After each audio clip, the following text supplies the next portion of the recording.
Sabi nila, ang nanay daw ang siya pong ilaw ng tahanan. Kaminsan, pagka ang ilaw ka, napupundi. Tama ba yan? Minsan yung ilaw, pag napundi, ay bay, magkakagulo sa bahay. Pag tatay naman po, ang sabi nila, ang tatay daw po ang mga haligi ng tahanan. Isa po sa mga hindi po unsung hero daw po, mga unsung heroes, hindi po natin napapansin, hindi po nabibigyan ng pansin, ang mga tatay daw po sa ating mga tahanan. A good father is one of the most unsung, unpraised, unnoticed, and yet one of the most valuable assets in our society. Ang isa daw po sa pinakamaking problema daw po natin sa ating society is kawalan po ng ama. Naniniwala ba kayo doon? In fact, fatherlessness is actually the root of many problems in our homes, in our church today. Ang kawalan daw po ng ama, ang siya po naging problema sa iglesia, sa bahay, at sa ating personal na buhay. Sino dito mga nakaranas po na nagisna mo may ama ka pa? Sino po? Sino po? Sino dito yung nagisna mo wala ka na ama, namatay? Yung namatay yung tatay mo? Oh.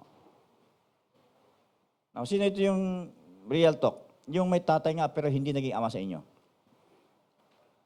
Okay, totoo po, real talk tayo.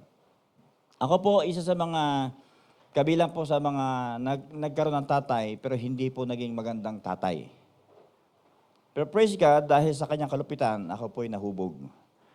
Kahit po ganong kalupitan tatay ko. In fact, wala po akong naramdamang pag-ibig, pero ako po'y lubhang nagpapasalamat sa Panginoon sapagkat dahil po sa aking tatay, ako po'y ginamit ng Panginoon ng aking tatay upang ako po ay maging matino sa buhay. Dahil kung hindi po ako nakaranas ng kalupitan ng tatay ko, instead of maging servant po ako ni Lord, baka maging drug lord po ako. Ayan po ang buhay ko. The godly father. And why fathers matter? Ayan. Yung pintanong, bakit daw po kailangan yung tatay? Why fathers matter? Ayan. Are you ready? Okay. Now, ayon po sa DOH and UP National Institute for Health, nag-inestimate daw po that 14 to 15% of population in the Philippines are solo parents. 15% na po na populasyon po sa Pilipinas ay solo parents daw po. At ayon din po sa 2015, Philippines Statistic Authority or PSA, 13.9 Filipinos are single parents, 3 million are single father, 10.9 million are single moms. Now, 53% of all children born in the Philippines and 63% children born in Manila, NCR po, were illegitimate, 2015 po yan. At 2022 po, mula 2015 hanggang 2022, mas tumaas pa po ang bilang niyan. Now, napakalaki po ng porsyento ng single parents sa Pilipinas, 30.9. And 3 million are single father. Na marami pa ako ditong figure, nakalagay dito. Hindi ko na po nilagay. Sapat kung titiyan po natin, talaga nakaka-alarma. Okay? Kung titiyan po natin yung statistic na yan, ito po ay malinaw na indikasyon. Number po ng mga lalaki, increase. Lumaki po ang mga lalaki na nagpapalaki ng anak na nag-iisa. Yung pong may tahanang kumpleto, tatay, nanay, bumaba po, nag-decrease po yan. Ayan. In fact, a lack of fathers is the main social problem we are facing today. Makinig po kayo mabuti mga kapatid. And the root of problems and crime in our society and even our church, kaya po maraming pasaway sa church, makinig po kayo mabuti. Kung paano po maraming pasaway sa bahay, ganoon din po kaya maraming pasaway sa church, sapagkat karamihan po nagpasaway, hindi po nakaranas ng pag-guide ng tatay. Ayan. Tingnan po natin. Ito po yung disturbing statistics for fatherless homes. 63% of youth suicide are from fatherless homes. 63% po ng mga kabataang nagpakamatay ay galing po sa tahanang wala pong nakagisnang tatay. 90% ng homeless and runaway children are from fatherless home. Laki. Okay?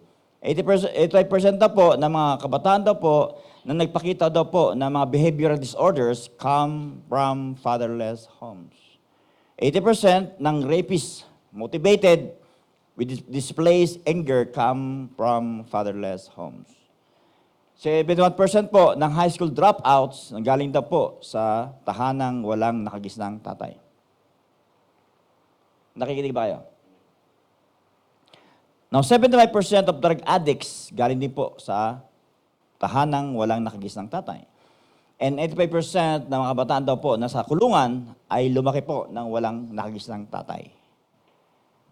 So nakita po mga kapatid, yung bilang na yan, ito po ay very alarming at nakita ko po, ito po ay resulta ng kawalan po ng tatay na matino sa ating tahanan. Now, according din po sa National Center for Health Statistics, yung mga bata daw po, yung mga daughters, 53% more likely to marry as teenagers. Mas maaga pong mag-asawa kapag wala pong nakagisnang tatay. And fatherless daughters are 111%. Are you listening? More likely to have children as teenagers. Mas maaga po nabubuntis, nagkakaanak. 111%. Wow, grabe. And fatherless daughters are 164% more likely to have an out-of-wedlock birth. Naanakan po nang hindi man lang na pinakasalan. And fatherless daughters have 92% higher divorce rate than girls raised with dads in the home. So nakita niyo pa epekto mga kapatid? At lalo na po sa church, mga kapatid, lalo na po sa church. Now, tingnan po natin. Ito pa rin po, hindi pa tayo tapos. 70% of men in prison, lumaki po nang walang tatay. 70%. And fatherless sons are 35% more likely to experience marital failure. Fatherless sons are 300% more likely to become incarcerated in state juvenile institution. Malaki po ang porsyento na makulong daw po yung mga kabataan na lalaki na wala pong nakagisnang tatay. Fatherless children are 50% more likely to have learning disabilities. Diba po, marami pong late po matuto, hindi po masyado makapag-focus sapagkat wala po nakagisang tatay. 50% po yan. And fatherless children are anywhere from 100 to 200% more likely to have emotional and behavioral problems. Yung marami masyado tayo masyado emosyon. Mga lalaki masyado matindi. Unstable ang kanilang mga emosyon. And according to our nation's hospitals, 80% of adolescents admitted for psychiatric reason come from fatherless families. Hindi na yan? Nasundan po ba natin yan? So doon po natin makita mga batid, malaki problema sa panahon po natin kapag wala pong tumayong matinong tatay. Are you listening? Mothers give us a life, but fathers teach us how to live. In fact, ang tatay po, kadalasan wala sa bahay, ang nanay po natitira. Kaya kadalasan, naging anino na lang po ang tatay sa mga bahay po natin. Sapagkat ang tatay po, ang kadalasan, nagpo-provide, wala po siyang time para sa kanyang mga anak. Yan po naging problema po natin mga kapatid. Kung may tatay ka, pasalamat ka dahil may nakagisna kang tatay. Naalala niyo yung mga tatay niya? Alam niyo, wala pong perfect na tatay. But there is only one Father that is perfect, and that's our God, the Father. Now, tingnan po natin. Malachi chapter 4, verse, in the last days, sabi po ni Lord kay Elijah, before the coming day of the Lord, He will turn the hearts of the fathers to their children, and the hearts of the children to their fathers. A reconciliation produced by repentance, so that I will not come and strike the land with a curse or complete destruction. In the last days, in the day of, bago dumating ang Panginoon, pagdating po ni Elijah, sabi nating talata, He will turn the hearts of the fathers to their children. Sa pangangaral po ni Elijah, in the last days, we are living the last days, He will turn the hearts of the fathers to their children. Now, sa panahon po natin, mga kapatid, mapapansin po natin, marami po may problema sa ating tahanan. Napansin po natin, na kadalasan, maraming pasaway simply because may pinagdadaanan. Madalas ko po narinig, may pinagdadaanan. Yan. Ang tanong, hanggang kailan ka dadaan? Kadalasan, hindi na po pinagdadaanan. Nananahan na. Nakaka-relate ba sa akin, mga kapatid? Hmm? The lack of fathers in our society, in our church, in our families, ito po naging dahilan ng isang malaking problema sa buhay po natin. Now, there are 3 fathers we need to honor in our life. 3 fathers we need to honor in our life. Number 1 is our God the Father. Now the question is, are you honoring God as your Father? Matthew chapter 15, verses 89, these people say they honor me, but their hearts are far away. Their worship is worthless, for they teach their man-made laws instead of from God. Are you honoring God in your life? Yan ang tanong. Are you honoring God?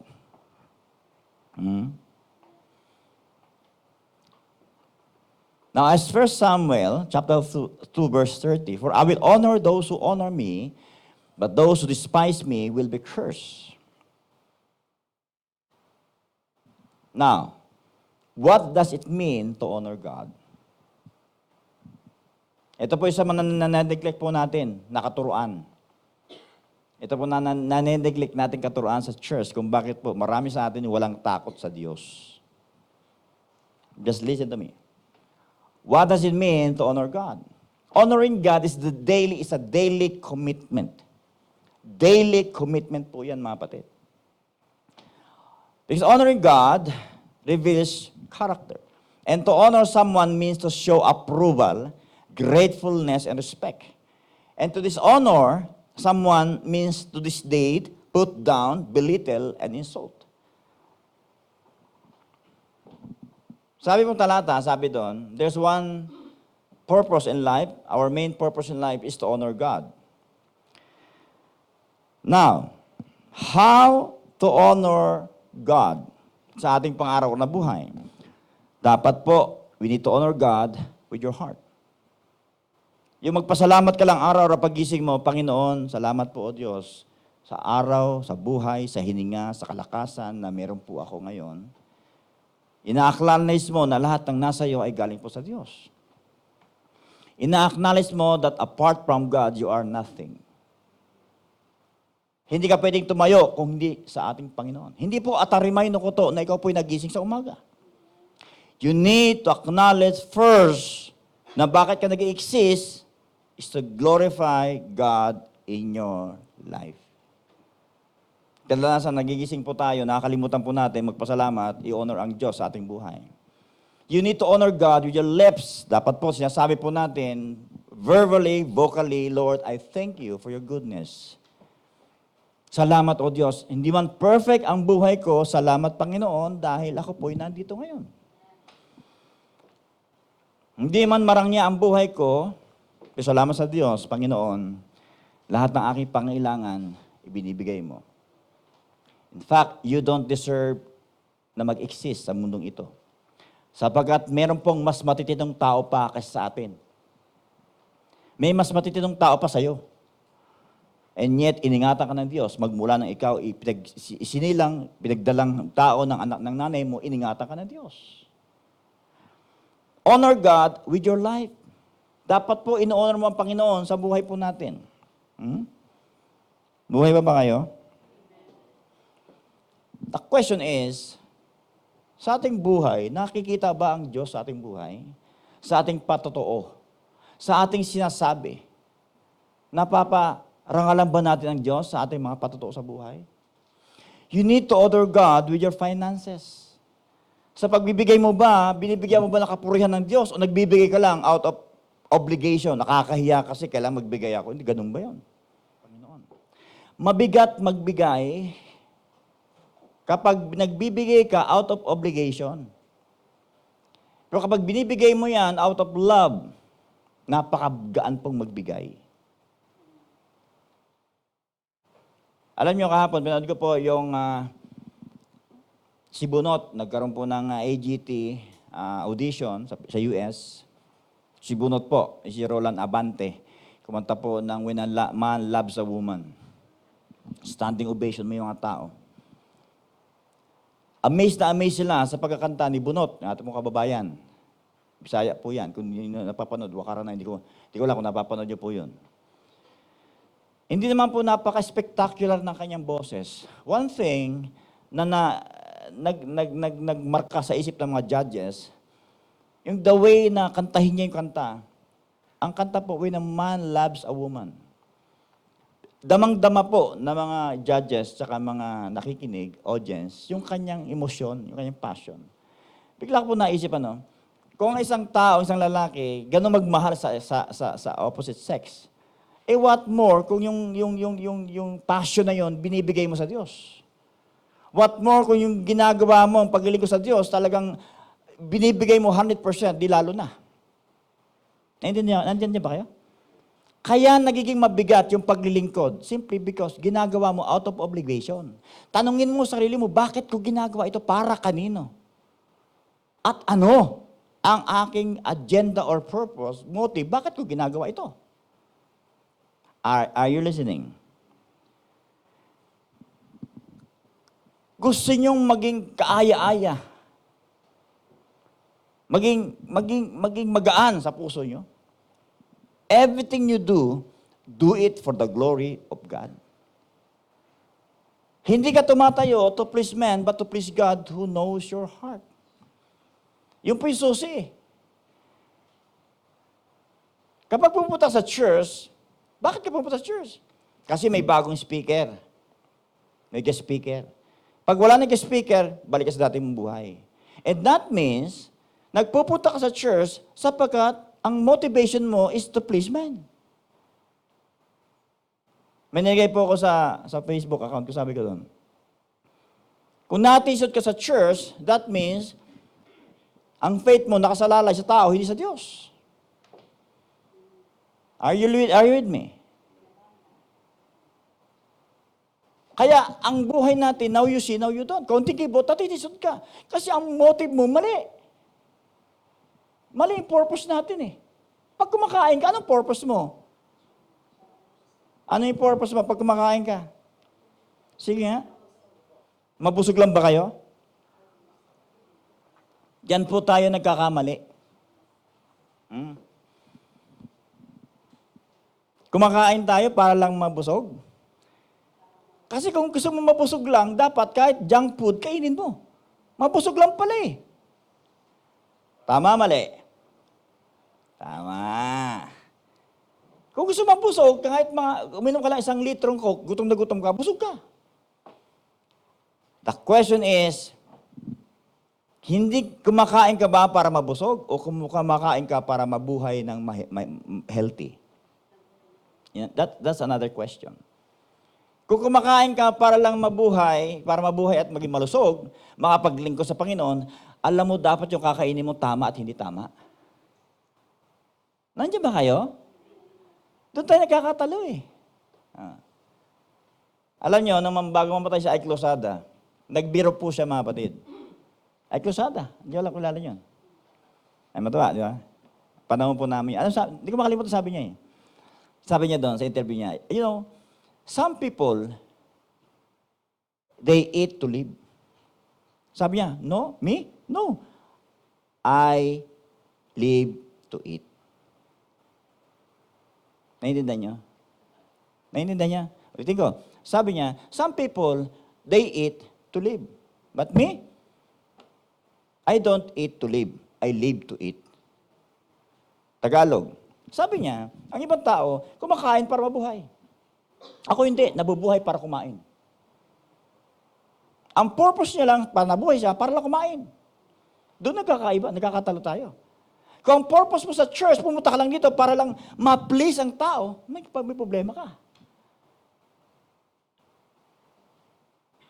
Mabigat mabuhay kapag ang main purpose in life, para ka nag-i-exist lang, para ma-please ang tao.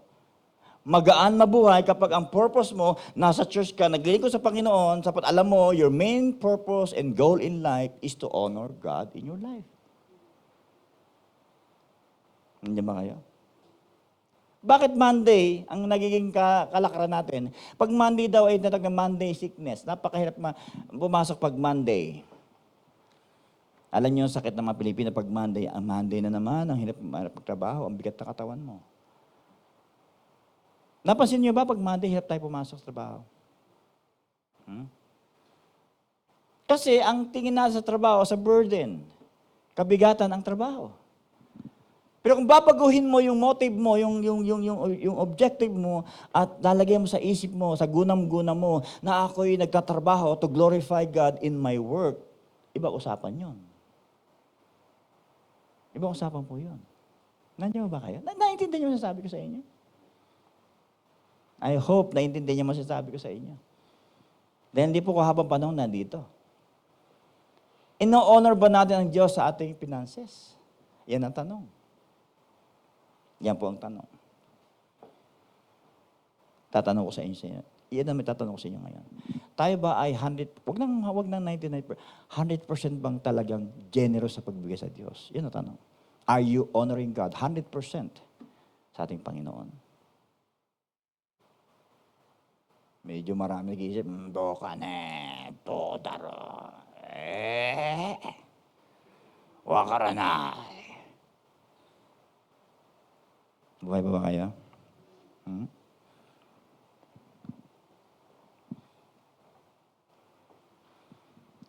Number 2 is your biological father. Basahin nga po natin mga kapatid.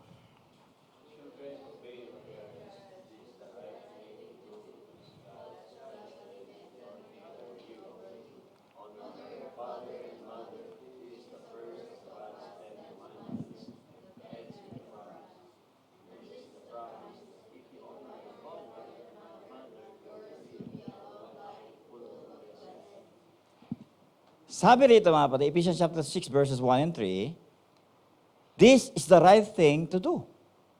Because God has placed them in authority over you. Ang pinag-usapan mo ito mga kapatid, yung ating mga parents. Honor your father and mother. Bakit na po? Ito po ang kauna-unahang utos ng Diyos na nagtatapos sa pangako. Makinig po kayo. Ito lang daw po ang utos ng Diyos na nagtatapos sa isang pangako. Anong pangako yun? And this is the promise that if you honor your father and mother, yours will be a long life full of blessing. Ang buhay mo daw po ay maging mahaba, punong-puno ng pagpapala mula sa Diyos.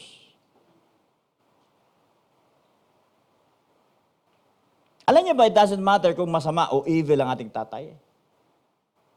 What matter is how you honor your parents. Masama o mabuti. Are you honoring your parents?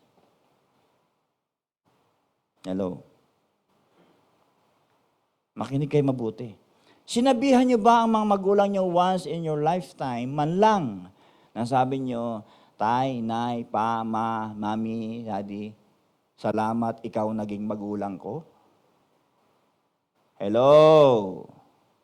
Kadalasan po narinig ko, kung pwede lang magpalit ng magulang, yan ang kadalasan narinig. Madalas ko pa marinig, ang hirap talaga pastor magpalaki ng magulang. Sabi ko lang, simple lang, bro, wag mo kalimutan, pinalaki ka rin ng magulang mo. At balang araw, tatanda ka rin. What you reap, what you sow, you will reap. Kung ano ginawa mo sa tatay mo, yun din gagawin ng anak mo sa'yo. Are you listening? Sino rito yung hindi pa tatay? Sino rito yung gusto maging tatay? Wala namang pumatol, maging tatay.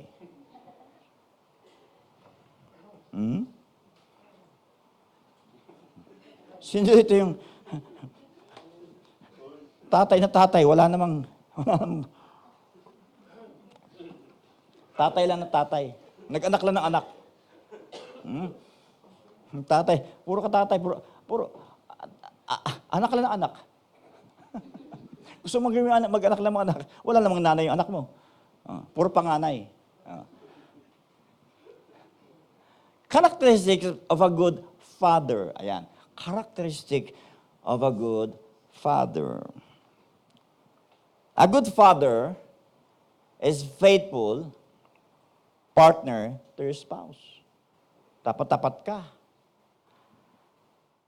A good father is anchor they can rely on. Pag may problema, nandiyan ka, hindi ka tumatakas. A good father is a teacher they can learn from. Ang tatay dapat nagtuturo. Nandiyan ba kayo? Hindi turo ng turo. Nagtuturo. Hindi turo ng turo. Siyang may mali, siya kasi. A good father is a hero people look up to.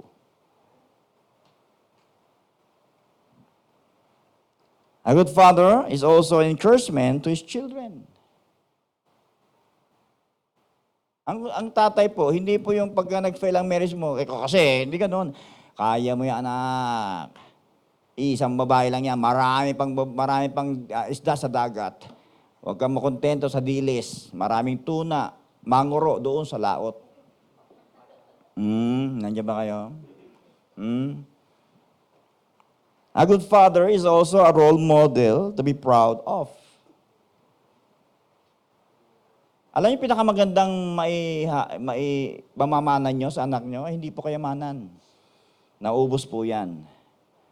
Ang magandang may pamamanan nyo sa mga anak nyo, bilang tatay, kung kayo po ay nag-aspire maging tatay, yung matinding pananampalataya sa Diyos.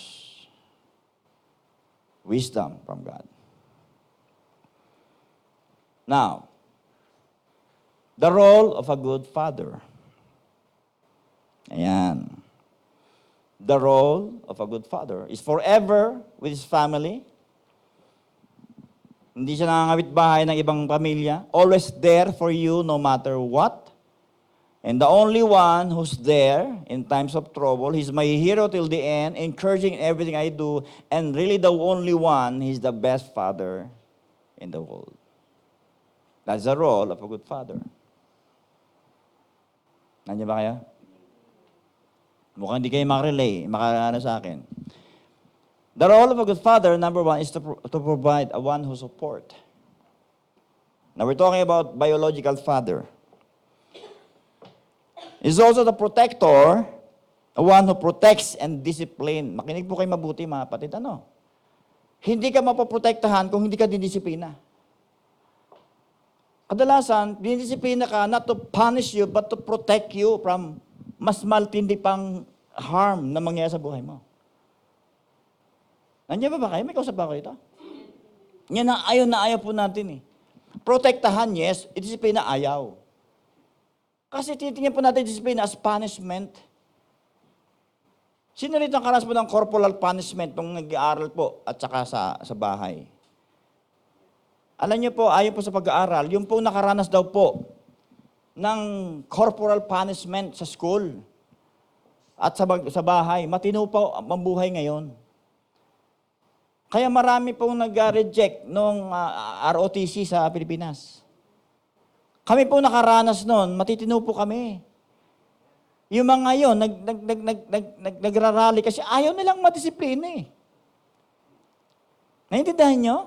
Hindi nyo ako maintindihan kasi iba yung po henerasyon nyo. May po tayong generation gap.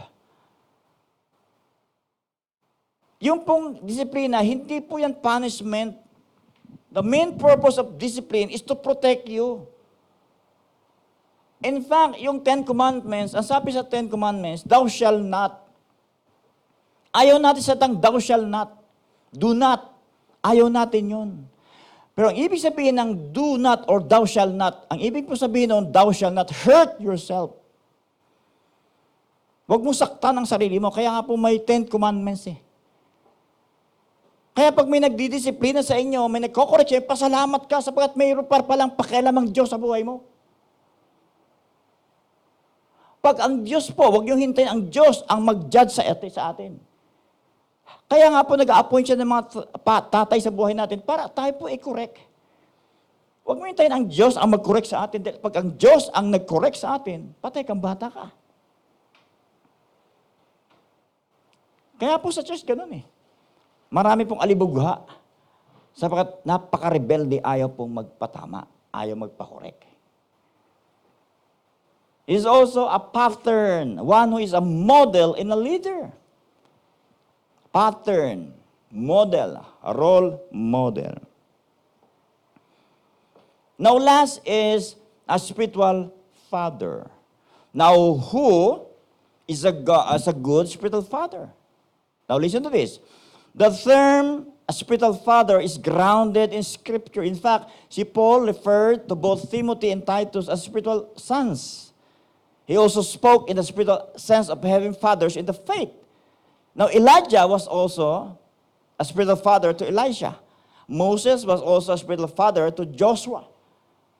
Now, kung titignan po natin between yung pong relasyon between Paul and Timothy, Paul and Titus, Elijah and Elisha, Moses and Joshua, mapapansin po natin na ipinasa po yung baton doon sa kanilang mga spiritual sons. At makita po natin, doble po yung pagkilos ng Diyos from Elijah to Elisha and Moses to Joshua.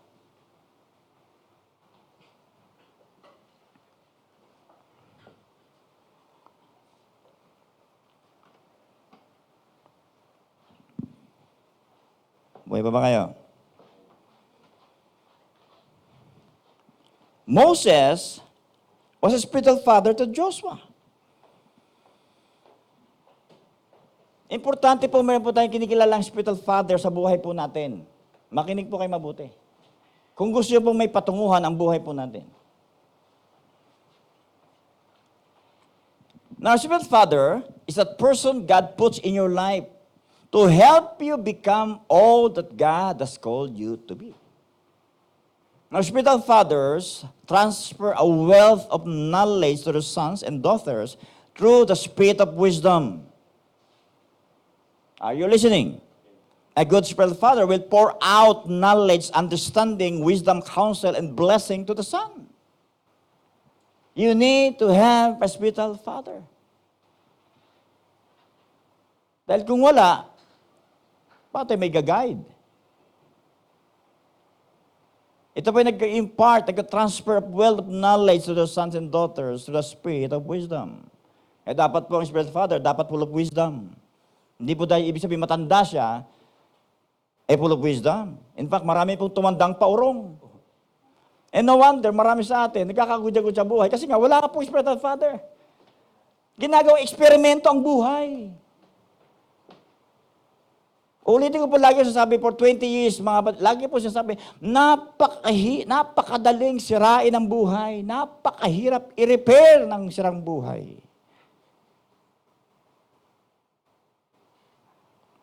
Ang problema kapag wala po tayong nakagisnang spiritual father.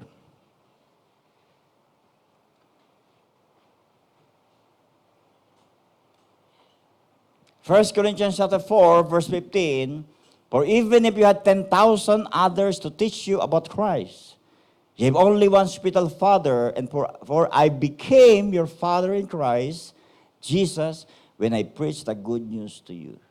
You can have 10,000 teachers and preachers and pastors about teaching you about Christ, but you have only one spiritual father. Sabi ni Pablo, for I became your father in Christ Jesus when I preached the good news to you.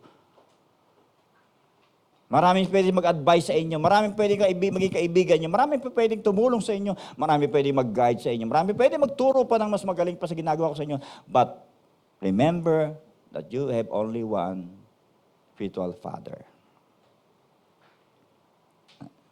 Buhay ba kayo?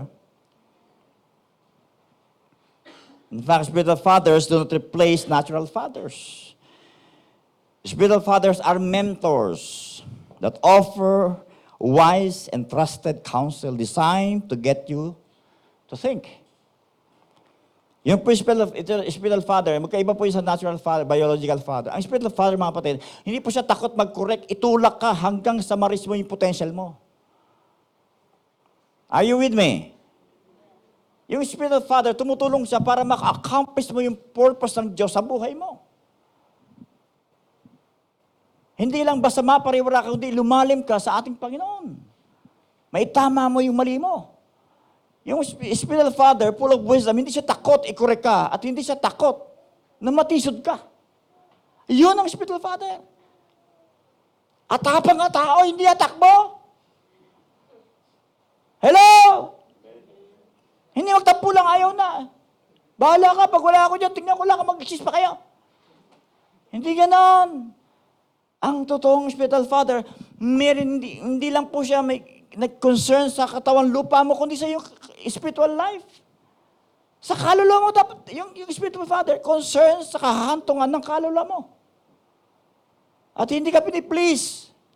Kayang tumayo ko nung tama at makakabuti sa'yo. Yun ang tamang spiritual father. Na may mapapala ka. Baka naman may spiritual father ka, mas matalino ka pa. Ano mapapala mo doon? Hello? Kaya nga po sa kasal, pinagbabawal po magkaroon ng ninong, mas matanda ka pa sa ninong mo. Ano may impart sa'yo nun? Nandiyan ba kayo? Kasi mayaman kasi. Ganun kadalasan sa atin, di ba? Ginagawang ninong sa kasal kasi mayaman. Hello? The role of a good spiritual fathers is accountable to healthy, enduring relationship and spirituality. That's the role of a good spiritual father. And don't expect a true spiritual father to ignore your mistakes and personality malfunctions. Correction is designed to help you na lumago spiritually and emotionally. In fact, spiritual fathers do not replace your relationship with God.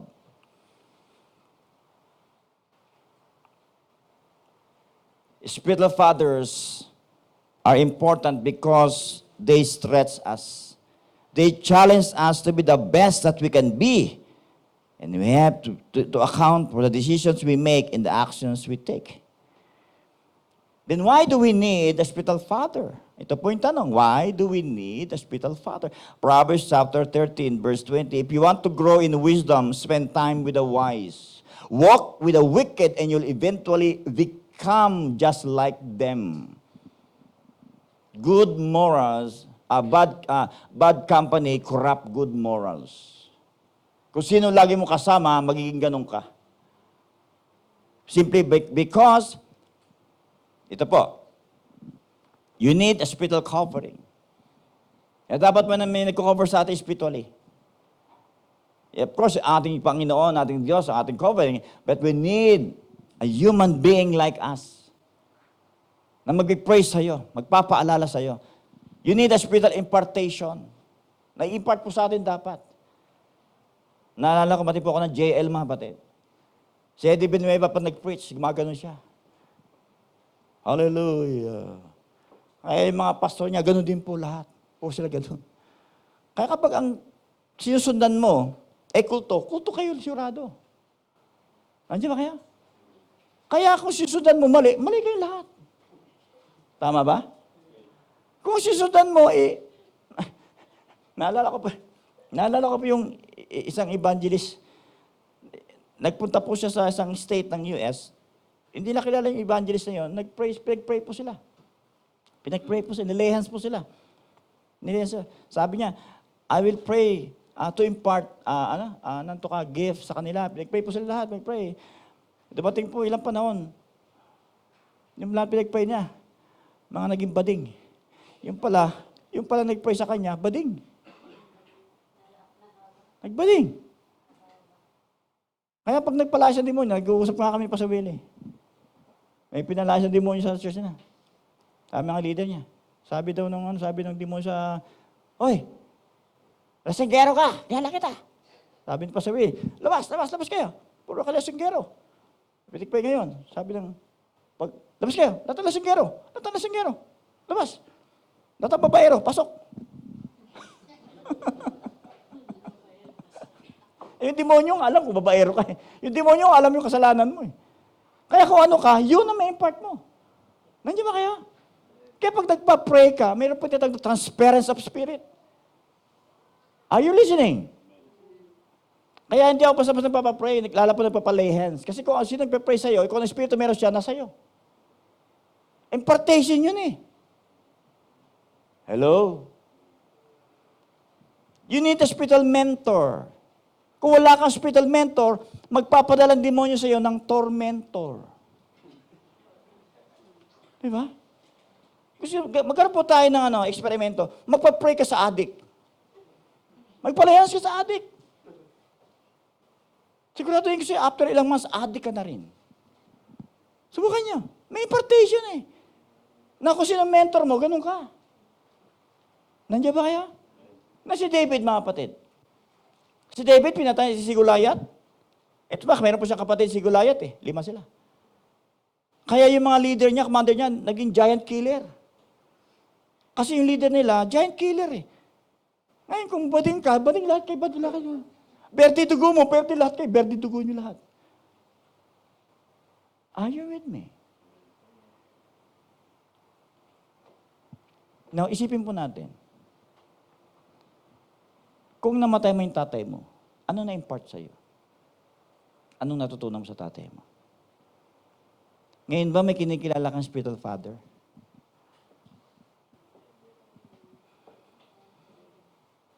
Alam niyo po, tatay ko, napakalupit nun. Napakalupit nun. Ang naalala ko sa kanya, kalupitan. Wala po akong naramdamang pag-ibig. Nakapila po kami sa upuan na ganyan. Siguro mga 7 years old lang ako nun. Tanda-tanda ako nun. Pag kumakain kami ganyan, meron pa siyang hawak na sinturon. Yung sinturon niya, gano'ng kakapal, halapan. Usong-uso yung gano'ng kalapad ng panahon namin. Tapos yung bakil nun, malaki rin. Babaliktad niya yung sinturon. Yung bakil, pinanghampas sa likod namin. Pag hindi kami kumain ng gulay, hinahampas kami sa likod. Kaya habang kumakain kami, umiiyak kami. Pag hindi kami kumain ng gulay, palo! Lumaki po kami sa kalupitan ng tatay ko. Lumaki po ako mga kapatid, naisip ko, bakit po ganito tatay ko? Kaya ang tingin ko sa mga lahat ng tatay, malupit. And then later on, na-realize ko, kung hindi naging malupit ang tatay ko, baka ako nangyari sa buhay ko ngayon. Ginamit po ng Panginoon ang kalupitan ng tatay ko upang maging matino po ako at magkaroon ng takot sa Diyos. Na nag-fail man ang aking tatay, mga kapatid, hindi naman po nag-fail ang Diyos sa buhay ko. Naaral niyo ba yung mga magulang niyo?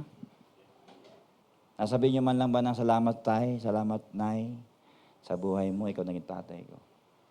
Napasalamatan niyo man lang ba? Hindi man perfect ang tatay niya.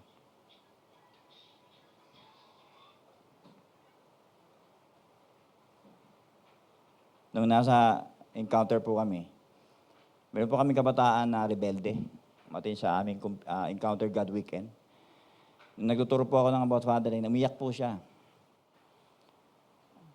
Sabi ko, tawagan mo yung magulang mo. Napunta po siya doon, nagre-rebelde. Bigla po tumag sa magulang at humingi ng sorry at sabi, mahal na mahal po kita. Alam mo, nung nanay po nagpanik, akala magpapakamatay yung nanay, pumunta po sa amin. Sabi ko, hindi po magpapakamatay anak nyo. Nagkaroon po kami ng seminar, ganun ba? Kasi na ako, alam mo, pastor, yung anak ko po, napaka-rebelde niya. Akala ko magpapakamatay na. First time po ako sinabihan ng ma, I love you. Uy, sabi niya, akala ko magpapakamatay. Sinugot po kami. Magmula doon po, tumino po yung bata. 16 lang po siya, mga kapatid. And the first time, sabi ko sa kanya, pasalamat ka, may magulang ka nakagisnan. Dahil marami pong lumaking walang magulang. Andiyan ba kayo? Hello? Yung asawa nyo, nasabihin nyo ba, Otosang, ito arigato ni, ikaw naging tatay ng anak natin. Dahil kung iba naging tatay siguro, ewan ko baka, demonyito at demonyita ang anak ko. Are you with me?